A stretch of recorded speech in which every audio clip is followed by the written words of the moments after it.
Olá pessoal, nessa videoaula a gente vai falar sobre as propriedades físicas do ar, certo? Mas como provar que o ar existe se a gente não consegue ver? A gente não pode visualizar o ar, mas a gente pode observar os efeitos do ar, por exemplo, o vento. O vento que seria o ar em movimento. Então o ar, a gente embora não veja, a gente sabe que existe. Então ele é matéria, certo? Se o ar é matéria, ele tem algumas propriedades bem interessantes, que é massa e volume. O ar ele tem massa, ele pesa e ele tem volume, ele ocupa lugar no espaço. Quando a gente enche uma bexiga de festa, a gente percebe que ela aumenta seu volume, certo? E a gente também vai concluir também que esse ar, essa bexiga cheia tem massa. Se você fizer o seguinte experimento, pegar duas bexigas cheias e tentar pendurar fazendo um equilíbrio, se elas tiverem a mesma quantidade de ar, elas vão ficar em equilíbrio. Mas se uma bexiga estiver cheia, outra estiver seca, a bexiga que está cheia vai ter maior massa do que a bexiga que está cheia, além de ter um volume maior, né? Isso também pode acontecer, por exemplo, com a bola de futebol, uma bola de basquete, qualquer tipo de bola, né, que precise de ar, né? A gente sabe que a bola de futebol, quando está cheia, ela tem uma massa maior do que uma bola de futebol quando ela está murcha, quando ela está seca, porque existe a presença do ar, certo? Então, resumindo, o ar ele é matéria, embora não vejamos, o ar é matéria, e ele tem massa e tem volume, ocupa lugar no espaço. Com base nisso, a gente pode concluir algumas propriedades do ar, certo? A primeira propriedade do ar seria a compressibilidade. Se a gente, que tipo de propriedade é essa?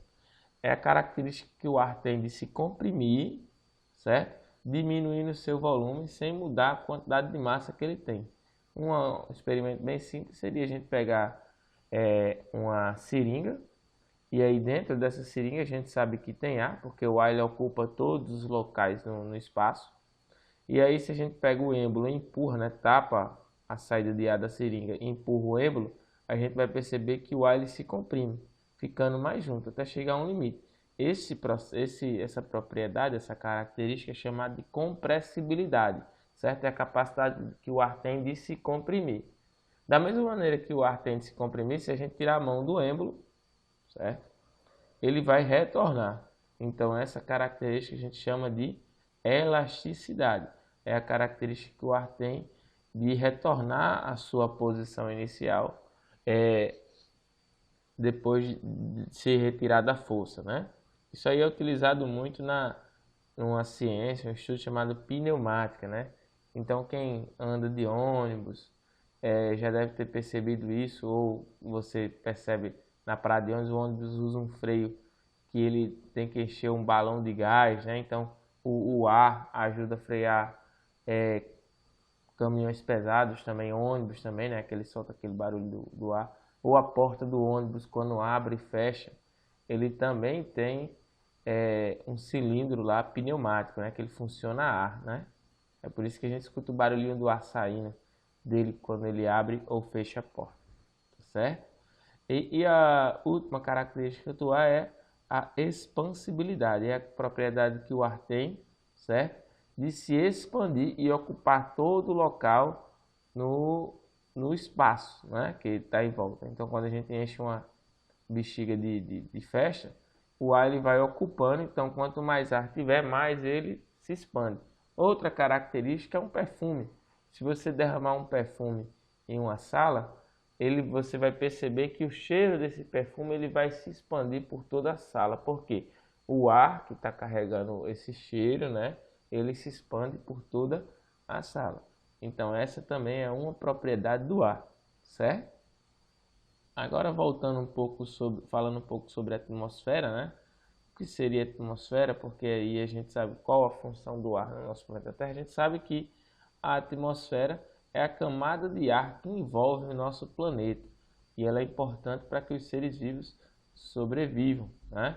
Tendo nitrogênio, oxigênio e outros gases, né? Basicamente são os gases que formam a nossa atmosfera, certo? E essa camada de ar, ela faz força sobre nós, né? A gente não percebe, mas essa camada de ar, ela exerce várias forças sobre o nosso organismo que a gente vai chamar de pressão atmosférica, certo? E essa pressão atmosférica é a força exatamente que o ar exerce sobre a gente. No nível do mar, a pressão atmosférica a gente vai chamar de 1 atm, ou 1 atmosfera. É a pressão que o ar, a camada de ar, está exercendo sobre o nosso corpo. Mas, professor, por que a gente não sente a força que o ar faz sobre o nosso corpo? Porque o ar ele faz força por igual no nosso corpo. Então, o nosso organismo ele se adaptou a essa força de 1 atmosfera. A gente só vai sentir essa diferença de pressão atmosférica ou quando a gente muda a temperatura ou quando muda a altitude, né? Então, por exemplo, quem mora em locais altos, exemplo aqui que está aqui no slide de São Paulo, que está mais ou menos 750 metros de altura do nível do mar, quando ele vai ter uma menor coluna de ar, né? Ou seja, vai ter menos ar sobre ele. Consequentemente, vai ter uma menor pressão atmosférica. Quando o pessoal de São Paulo quer descer a serra e ir para Santos, por exemplo, que está a nível do mar, que é uma cidade praiana, a coluna de ar sobre as pessoas vai ter bem maior. Isso faz com que a gente tenha uma pressão maior.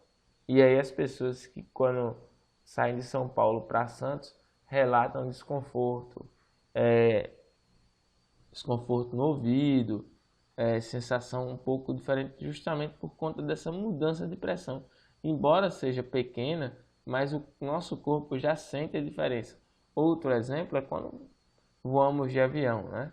Então, embora a cabine do avião ela seja pressurizada justamente para a gente diminuir o efeito da mudança de pressão, mesmo assim algumas pessoas ainda sentem essa diferença de mudança de pressão e ocorrem problemas como estourar o ouvido, sentir dores de cabeça por conta dessa mudança de pressão. Nosso corpo não está acostumado a essa mudança de pressão, mas é algo que também não é que você vai sentir constantemente. Nosso corpo ele vai se adaptando e as pressões elas vão se equilibrando, certo? Então é isso aí, pessoal. Falado um pouco sobre as propriedades do ar e pressão atmosférica. Espero ter ajudado. Qualquer dúvida estou à disposição. Até a próxima videoaula.